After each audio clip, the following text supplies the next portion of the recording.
Hi, and welcome to Tedx Talks. My name is Oluwagbomi Adetunji Awoshoga. I am a Board of Governors teaching chair here at the University of Lethbridge. I will start by giving the territorial acknowledgement. Okay, the University of Lethbridge's Blackfoot name is Iniskim, meaning Sacred Buffalo Stone. The university is located in traditional Blackfoot Confederacy territory. We honor the Blackfoot people and their traditional ways of knowing and caring for this land, as well as all Aboriginal people who have helped shape and continue to strengthen our university community. It is my pleasure and great honor to be here with Dr. Jeffrey MacCormack, an assistant professor in the Faculty of Education. You are welcome to Tedx Talks. Thank you so much. Nice to have you here. I can see your mustache. Yes. Are you participating in Movember this year?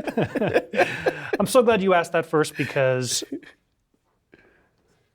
it's the 13th day of November. I'm only 2 weeks into having this mustache. It still feels really foreign to me. And actually, I thought about postponing this interview because I didn't want to have this face recorded on video in perpetuity. So it's been a bit of an adjustment for me and my family. Actually, my daughters, they've been supportive considering that their dad looks so different from he usually does. But my youngest daughter told me that mustaches are very fashionable in Los Angeles. So maybe there's hope for me. So we spent some time this week sort of going through famous mustaches online and sort of seeing which ones might fit my face, like the character Tom from The Great Gatsby, and Wesley from Princess Bride. So we were sort of trying out these mustaches and seeing if it would fit with my face. So, but anyway, please know that this is my first mustache ever. It's only 2 weeks old. I feel somewhat uncomfortable with it, but I'm here anyway. That's good. It's good to have you here.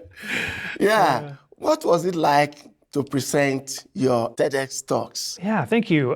The TEDx talk happened earlier on this year in January. It seems like it was years ago because this year has been so incredibly long. It's been like 3 years, or it feels like 3 years even though it's only been 1 year long. But when the call came out for speakers, I wanted to get involved as quickly as I could. And so I submitted a topic and they liked the idea and they gave me about 48 hours to write, memorize, and then audition with my TED Talk, which was a very busy time. But the topic that I chose was something that I'm really glad to like speak about, which is the challenges that I have when I speak. I have, since about grade 5, been a stutterer. And so even during this talk, you might see moments of disfluency. And it's taken me a while to say this, but I'm actually okay with these moments of disfluency. Although, like for much of my life, it was a really sort of difficult challenge. I felt like my stuttering was like a monster that sort of followed me around and ruined my life for no good reason. Being in a field like education, which is so verbal, like there's a requirement to be able to sort of exchange ideas, and the modality we use most often is sort of spoken word. And so I might have seemed like a unlikely choice for this kind of work. But sharing the challenges that I face has been really great. It's been a positive experience. And so I'm speaking of the TEDx talk, but also sort of my life in general. Like having something which is so apparent even after a few minutes of speaking with me is a way for me to talk about how much I believe in the value of effortful work and how failing catastrophically is, I think, kind of good for us from time to time.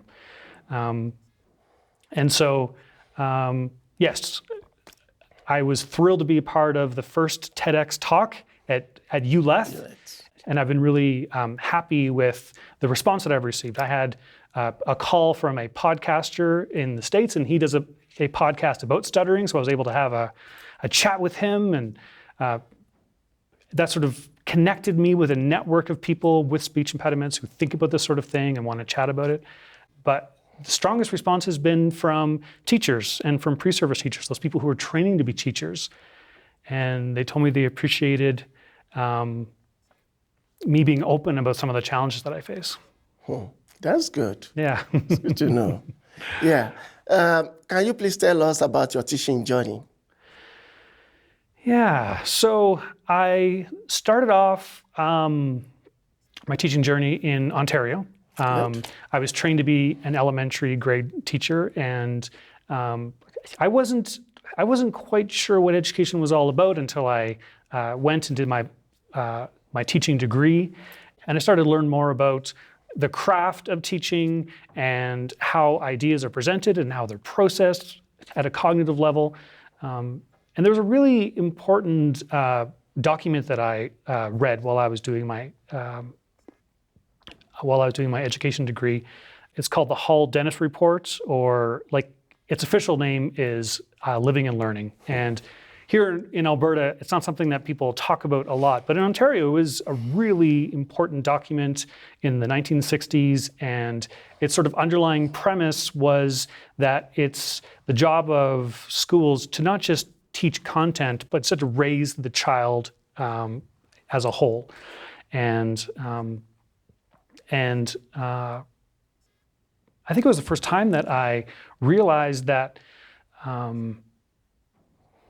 student autonomy and individual choice and the child as an active member of his or her or their own education is an important part, because as teachers, as educators, we're not just transmitting content, we're helping people to be their best selves. And that's a much larger mandate than just like sharing information. Yeah, I agree. You know, I myself, I grown up as a teacher. I got my teacher. The journey is a bit different in Nigeria. You go to College of Education. Yeah. Then from the College of Education, you get 3 years degree there. Yeah. After the 3 years, you now go to university. Yeah. To spend another 3 years to get trained as a teacher. So you get your education degree. So that was the route I took. So I understand what you are saying about becoming, and you see, when you are passionate about instilling knowledge, passing down knowledge in the best format, yes, you are happy that at least you are getting there somewhere. Oh, that is so true. That is so true. So I started off teaching grades 4 and grades 5, and that's just a really fun age. Anyone who has children in that age, please know that that is, I think, sort of the cream of elementary grades, because they are old enough to want to have like serious conversations about animal testing and the ethics and sort of how the world works, but they're also like still so young, and they're just sort of so eager and ready. And so, I mean, obviously I've enjoyed teaching older children and adolescents, and now I have the honor of teaching adults, which is a different kind of challenge. But there's more in common with teaching 9-year-olds and 24-year-olds than you might think. Like, even though they're so different in age, there's still some similarities. Yeah, absolutely. Something common. And so, because I believe so much in teaching the whole child, and because I believe so much in student autonomy, in my grade 4 classroom, I tried to like make that a place where it was exciting and individualized, and I taught with themes. So for instance, there was a theme of ships. And so I built my whole classroom to look like a ship, and we had like sailors' names, and we had people come in to teach us knots. All of this was integrated with our reading units and our math units. We were sort of learning the math of sailing, for instance. And so like for those 2 or 3 weeks, I mean, I had everyone on board, literally and figuratively. They were like on board with my sailing unit. And so, you know, throughout those years, my goal was always to get the students to be autonomous, to take charge of what they were learning, to understand what they were able to learn and what was also sort of causing challenges. And it was just a really fabulous 8 years that I was sort of working with that age group. After that, I moved into a very different classroom. I taught in a classroom for students with autism spectrum disorder. And just to give you a sense of sort of how the classroom was run, there were the classroom cap for students was 6. And so you couldn't have more than 6 students in the classroom.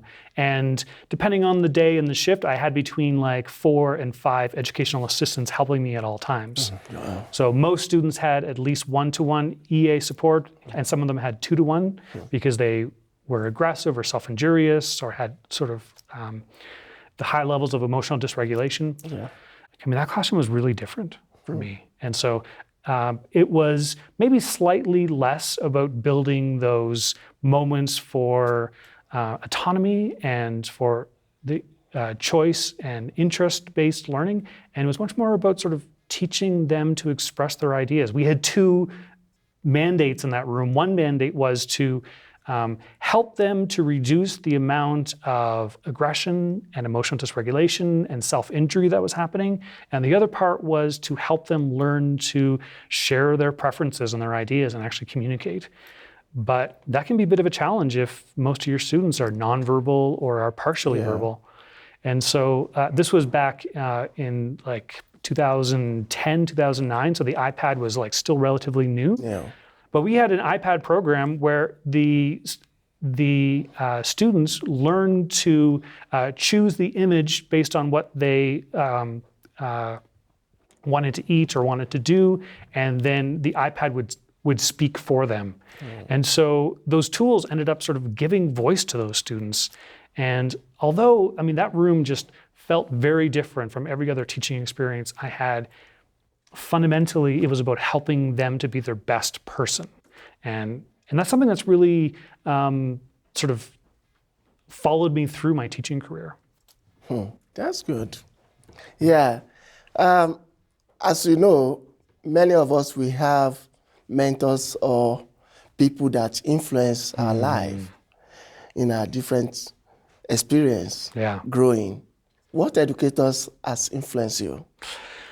Well, I don't want to sound cheesy about this, but in grade 4, I went to a private school, and my mom was the only teacher. There were 16 students, all at different grades. And thinking back, I mean, it's pretty incredible that she was able to teach all of these students from grades 1 all the way to grade 8. Because my mom is probably going to watch this like at some point in time, I definitely want to say that my mom has been a major educator influence for me, for sure.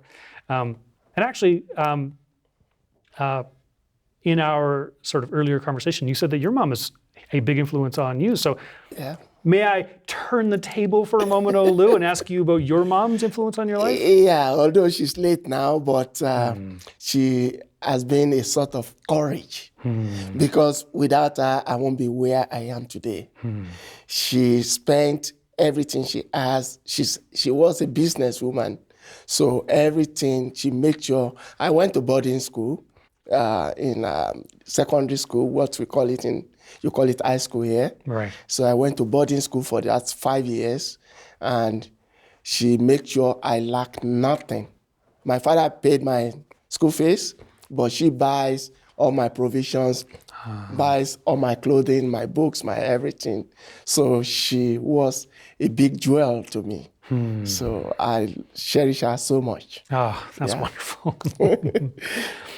Yeah, do you have any other people? Yeah, absolutely. I think it's hard to know who's going to be a major influence on you until you've sort of been through life a little bit. Because it's that person that you're thinking back, you're like, man, if I didn't have that person in my life, then I wouldn't have learned this, or I wouldn't have made this choice going through. In high school, there were a couple of sort of major players in my life. There was one teacher, and honestly, I forget his last name because he insisted that we all call him Buzz. And I was a pretty solid writer in that I was doing like a lot of creative writing, and I was one of those students who can usually get by saying very little in an essay because I was pretty good at sort of putting words together. And it was Buzz in grade 10 who told me, I'm going to give you a D for this, and I'm going to keep giving you Ds on papers until you learn how to organize an argument. And I was like, Buzz, I've been successful every year. I've won awards for this. Like, I should be fine. And he said, this is where this ends, because you need to learn how to organize your ideas clearly. And I mean, that's like a real skill-based teacher, but having him sort of obstruct my schooling and my success by saying, like, this ends right now, it was a tough conversation to have. It was certainly not easy for me. I would imagine it wasn't easy for him to have that like chat with me, but it was really important for me to realize that learning is effortful. And part of being an effective student is having a high tolerance for frustration. Yep. And sometimes the times when we are like least happy with our progress is the time when we're sort of making the most gain. And actually, we should be probably quite suspicious of times when school feels effortless and it feels easy.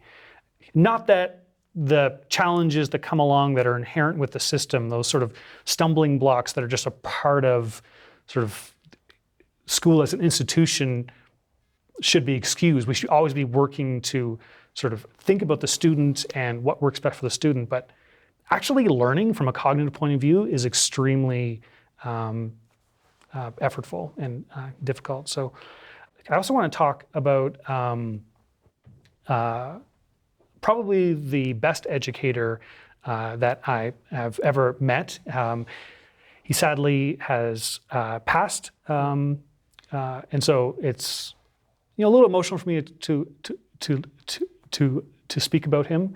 But Dr. John Freeman was my doctoral supervisor, and he's someone who just continuously demanded more of me than what I thought I could give. Actually, I'd love to share the first time that I met with him, because I feel like there's a lot of sort of interesting stuff to kind of unpack from that, if that's okay. Yeah. I finished my master's and I was looking to do my PhD, and so you do what you're supposed to do, which is to sort of cold call a bunch of people at universities who seem to have areas of research that might align with your area. Area of interest, yeah. So I ended up calling people from U of T and Western, and when I spoke with a person from Queens, it was John from Queens, we agreed to meet in Toronto because he had a conference there.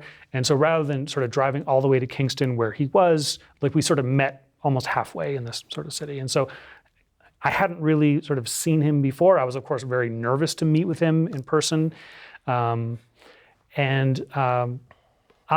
had sent him my master's thesis, which was on cognitive load during exam times. And so I had worked out this, I thought it was an elegant little test using some of the students in my elementary grades. And I had a quantitative analysis of their scores based on how, actually it was the order of the question. So like, it was about how far into their testing period did they answer this question on empathy that required them to empathize with the main character. And if they were cognitively exhausted, like if they did that question last on their sort of 2-hour sort of testing period, then they did more poorly on the answer than if they did it earlier on.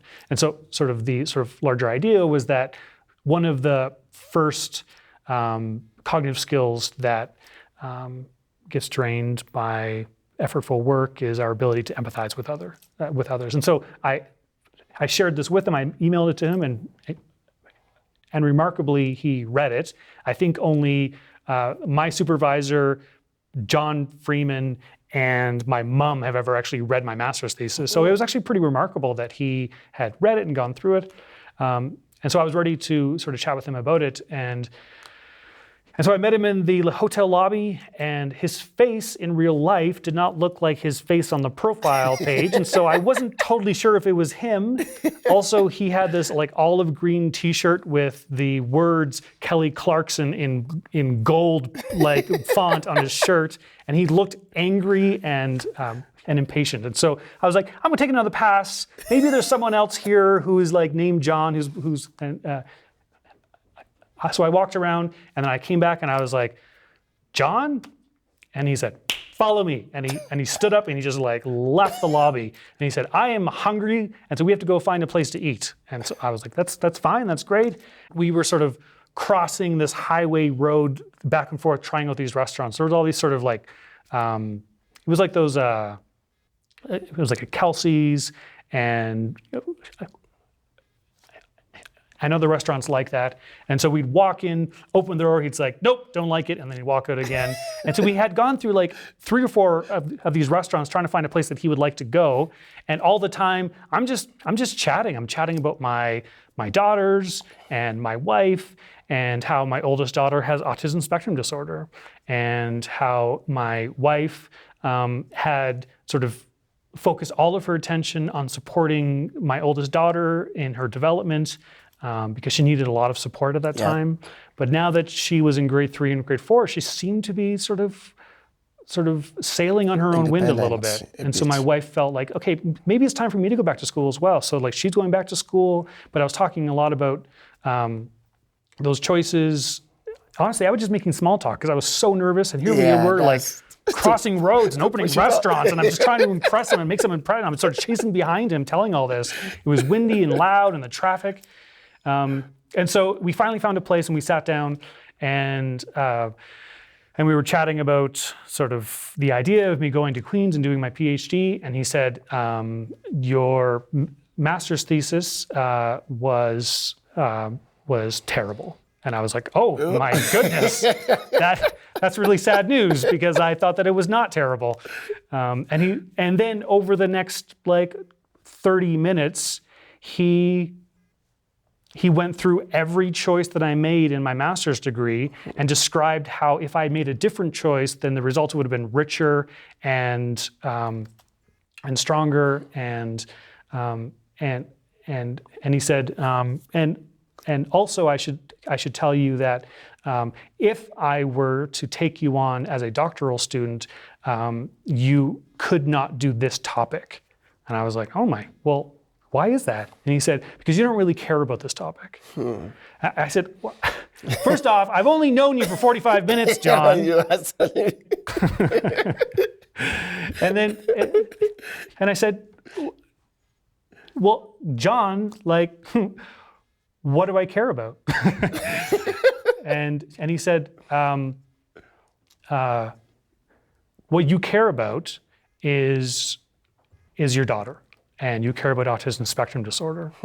And then he told me verbatim everything that I'd said to him over our walk across the streets. Wow, he actually was went listening. through, used the same phrases, used the same anecdotes. He retold me all of those goofy jokes that I made trying to break the tension. And it felt like a scene in a movie where you have this sort of charismatic genius who's, you know, maybe a little bit off-putting, but just has so much to offer. And then he said, how long did it take you to develop your doctoral proposal? And I said, like maybe like 100 hours. It was a lot of work. It was like weeks and weeks of work that I put into this. He said, you have 1 week to get me a new doctoral application on the topic that you on the topic that you actually care about. And if you can do that, then we'll sort of chat about it. So, so then I was completely blown away. And I spent the next week sort of working on that application, and I submitted it. Then we went back and forth a bunch of times, and he really helped me improve it. And then I was accepted. And then I had him as my direct supervisor for those 4 years. And I grew and developed and became much better than I ever thought that I could be.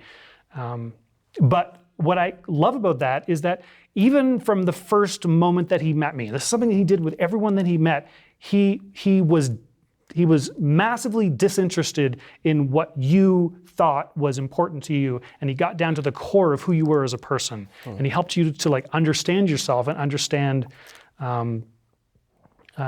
your passion and your priorities. Because for him, there's just no value in doing something unless it's something that aligns with your deeply held beliefs. It's a very good way of starting a new relationship. Yeah. Building a solid relationship. Yeah. At least you couldn't imagine that he was listening to all that you are saying just to keep your stress out. And he relay everything to you. Yeah, I know in education, we always have a major. Like me, I did mathematics, then education. Yeah. What did you study? I have kind of a convoluted path. My undergraduate degree was in humanities of all topics. And so I was reading about literature and ethics and history. And my education degree was in the sort of early years, elementary aged students. My master's degree was on curriculum, but of course I had a thesis that was sort of much more, it was much more based in cognitive studies. And then my PhD was just like John predicted it would be, all about autism spectrum disorder. And my experiences in the classroom with students on the spectrum who were nonverbal just really expanded my view of what it means to be a human being. And how many of the things that I had been sort of taught to believe were like flaws or deficits are just part of living on this planet for the short amount of time that we have and existing with each other. And so my work has been focused mostly on play and the value of play for cognition, both in that it's something. When you play, you are, by definition, doing something of your own volition. If an action is not voluntary, then it's not play. Yeah. There's value in thinking about learning as a playful experience because certain elements of play like enrich learning. And the other part that I really love about play is that, as a father of a child with autism spectrum disorder, I know that, rates of divorce are much higher for parents of children with any sort of disability. The rates of stress are much higher. And so I said to myself, if I am going to be thinking and reading and talking about autism spectrum disorder, both in my home and in my work life, then I want to focus on the times when kids are at their best, when they are thriving. So what does thriving look like for these students? And so that was a sort of driving question throughout my work. And it's actually that question of like, what does thriving look like for this person has been a fundamental question for my own teaching here at the university as well. Oh, that's good to know. Yeah. What has been your experience teaching teachers? So all love to my students, but teaching teachers is not easy. Because the more that you tell them about how it's supposed to work, the better able they are to tell you that you're maybe not doing it the proper way. If, for instance, you're teaching them that, children need to have hands-on experience, need to be working together, need to have that like, I do it, we do it, you do it, sort of transfer of learning responsibility. And I'm in a university classroom. Why aren't I doing the things that I'm supposed to be, that I'm telling them that they should do? As much as possible, I try to include activity-based learning. But I tell my students that I may not teach you the way that I would teach an 8-year-old, because you're not an 8-year-old. You have the luxury of learning in the most efficient way, just because you have had 15 to 20 years of education experience already. Yeah. But of course, there certainly are times, even in a post-secondary environment, where we do kind of do school in a way that you might expect in a middle school or in a high school, for instance.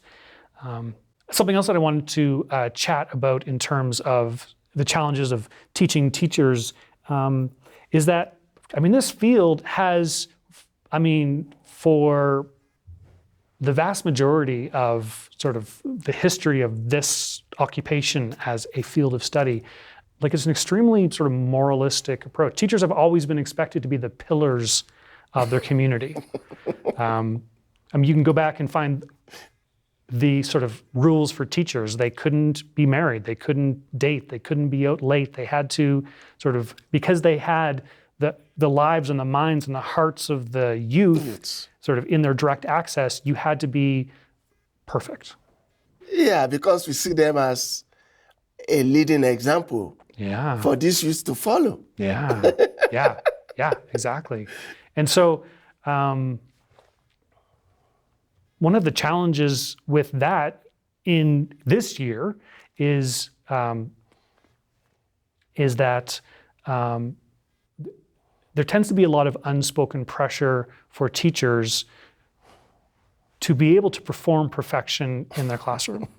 So if you have teachers with anxiety, or you have teachers with stress, or you have teachers with a learning disability, their professional life becomes this elaborate attempt to hide the challenges that they face. Yeah.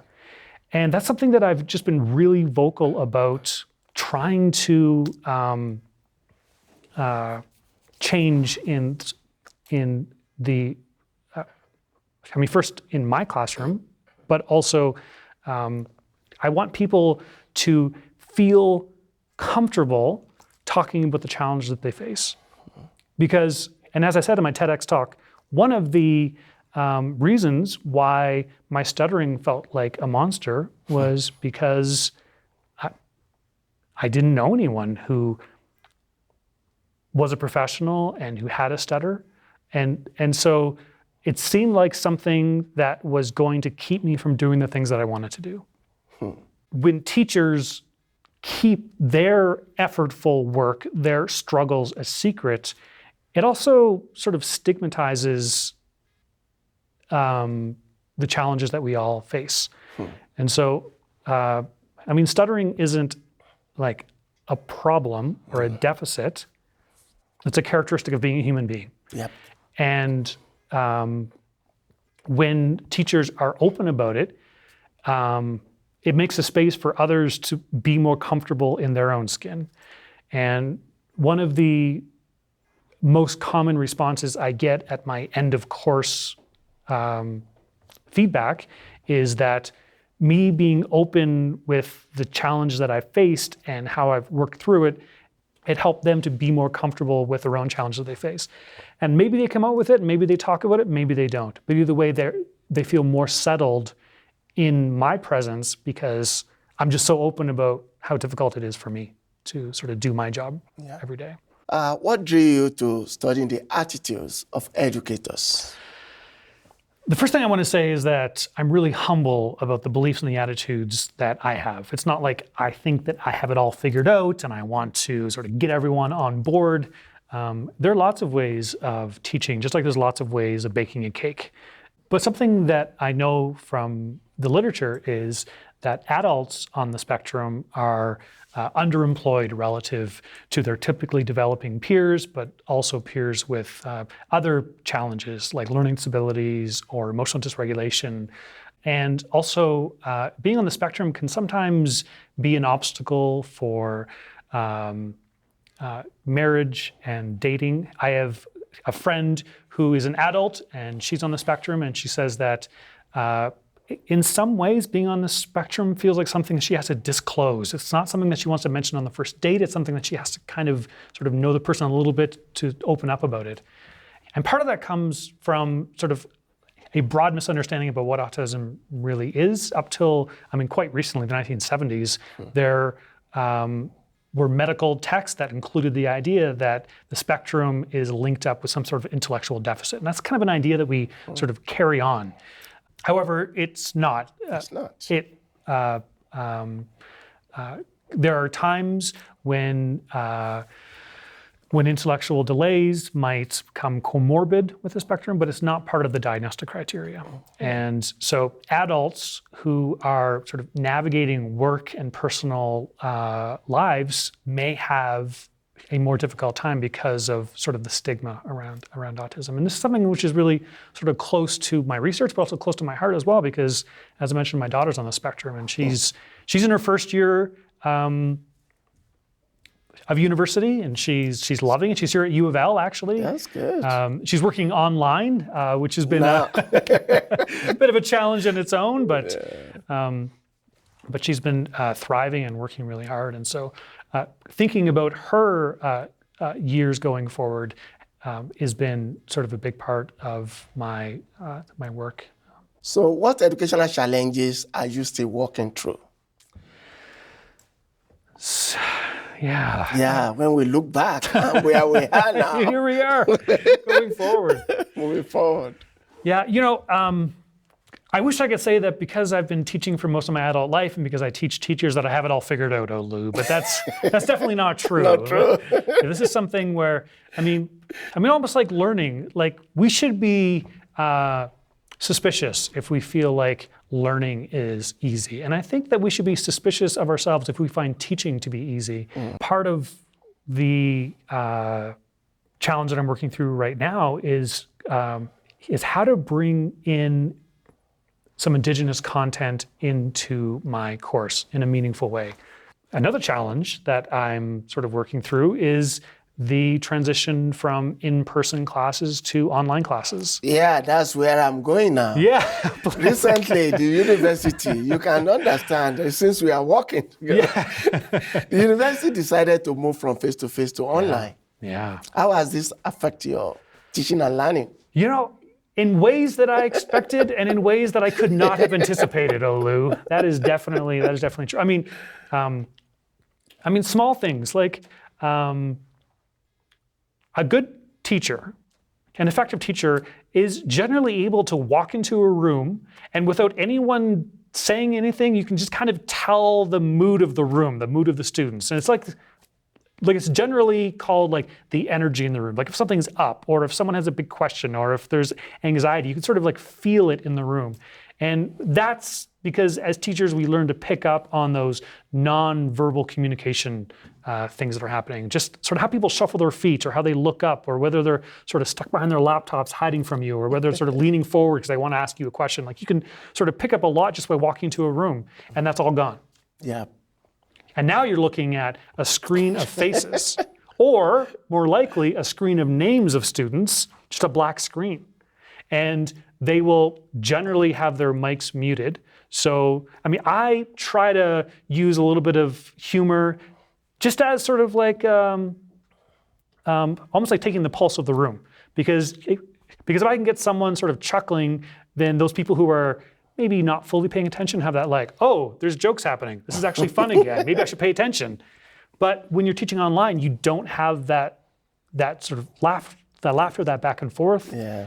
A century ago, teaching was teacher transmitting knowledge to students. And over the last 100 years, what has happened is we understand that students actually learn a lot from each other. Yep. And so the classroom is a much more dynamic place where you're asking other people for support and you're working together. And so there's the teacher to student conversation, and then student to student. Yeah, student conversation. And they're happening in the same space, sort of at the same time. But when you're online, it's only teacher to student. There are times when you can sort of make a space and have breakout rooms, but it feels more clunky, more effortful to like make those spaces. And my oldest daughter is currently at university right now, and so I know from sort of walking by her when she's in class is that she'll have her video open, and then students will have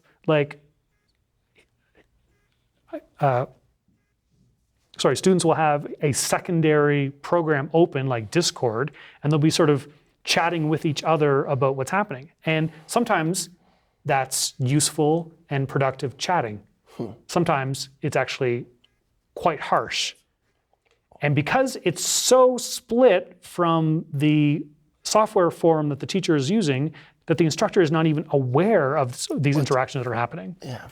Virtually every component of the task of a teacher is more effortful now than it was.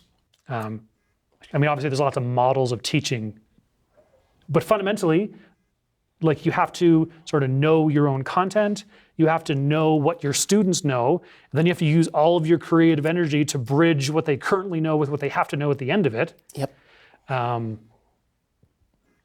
But knowing what your students know is much more difficult now than it was when you were in person. Because, that personal relationship, the facial expression you're able to read in class, you're able to know when they need some assistance, some support. It's no longer there. I do encourage them to turn on their videos, but they said, no, they just turn it off. They only want to see you and the screen. And there's issues around privacy too. Like what happens if a student is sort of in a really, there are students who live in squalor who, you could tell from seeing where they are that they're not being taken care of. That puts teachers and educators in sort of a more complicated ethical space because now you have the knowledge of sort of how well this child's being taken care of. And it's a scary and uncomfortable place for everyone to be in because, who would have thought that teachers all over the world would have direct access to the bedrooms and the private spaces of their students? That's not something that anyone has asked for. That's not an interaction that we were looking to have. All of these challenges are not new. I'm not saying anything that we don't already know about. So then, what do we do about it? So we know that students are going through a lot as well as the instructors or professors themselves. So we just need to be more passionate and more flexible in assisting or supporting these students because this is not the usual way of learning. No, absolutely. I always think we need to give them more support. And I'm happy that the university is doing a lot to support the students. They follow them, they call them, they open the counseling center, they open the S center, the gym has been opened just to make sure that the students have somewhere to go. Because sitting for hours, just looking at the screen, it's not sitting. Absolutely. What I've done in my class this year, and this is an evolving work, I'm probably going to make changes and try to improve my own classroom, but something that I've done is I've made it a priority to as rarely as possible speak to my entire class at the same time.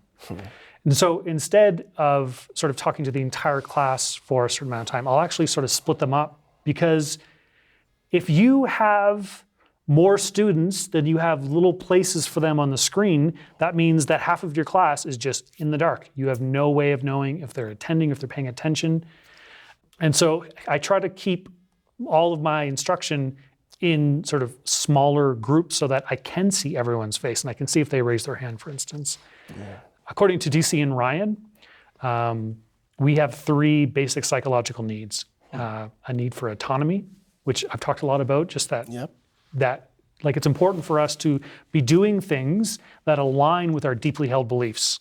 And even if you think back to your life when you felt uncomfortable or it was all work, there was no play, it's probably because the things that you were doing sort of didn't fully align with the goals that you had. And also we have a need for competence, which sort of speaks for itself in a classroom space. We have to be sort of interacting with our world and having some success. But the one that I worry about the most during online space is our need for relatedness. And honestly, other than my family, Olu, this is the first time in weeks that I've sat across from someone and had a conversation, in a long time. And that's probably part of why it's just so enjoyable. Obviously, you're a wonderful conversationalist, and I'm glad to be here. But, in November of 2020, speaking, with a person actually in the room is a very sort of unique and a cherished experience. Fascinating. And so according to DC and Ryan, these are needs that we have psychologically, just like we have a need for shelter and food and water. So what happens when you have an entire society who is not sort of receiving that need for relatedness? And according to DC and Ryan, they say that these needs are like nutrients.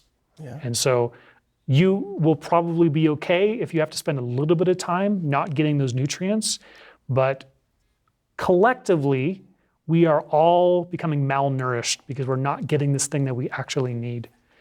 And so in our online spaces, as much as possible, we can be patient with each other, be kind with each other, because this is not going to be our forever way of doing things. But that doesn't mean that we can just sort of like hold our noses and work our way through. Like, we need to find ways of sort of connecting that maintains the safety of everyone's health, while also sort of allowing us to get this incredibly important nutrient in our life. That's good. Thank you.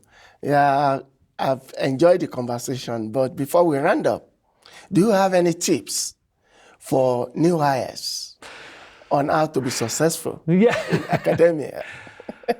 Well, I think this question presupposes that I'm thriving in my job right now, Olu, and I don't know if that's necessarily true, because I think this job is a little bit like simultaneously fighting 3 or 4 dragons at the same time. Like, you might make some progress with one dragon. Like, maybe you get this piece published where you want to have it published and you feel great about it. But the energy that you put into that took away from possibly your teaching or your service work or even your research, like your ability to sort of be a healthy member of your own family. And so I find that I can usually make some success on 2 or 3 dragons, but you're paying the price somewhere. And so I watched a TV series about James Comey called the Comey Rule.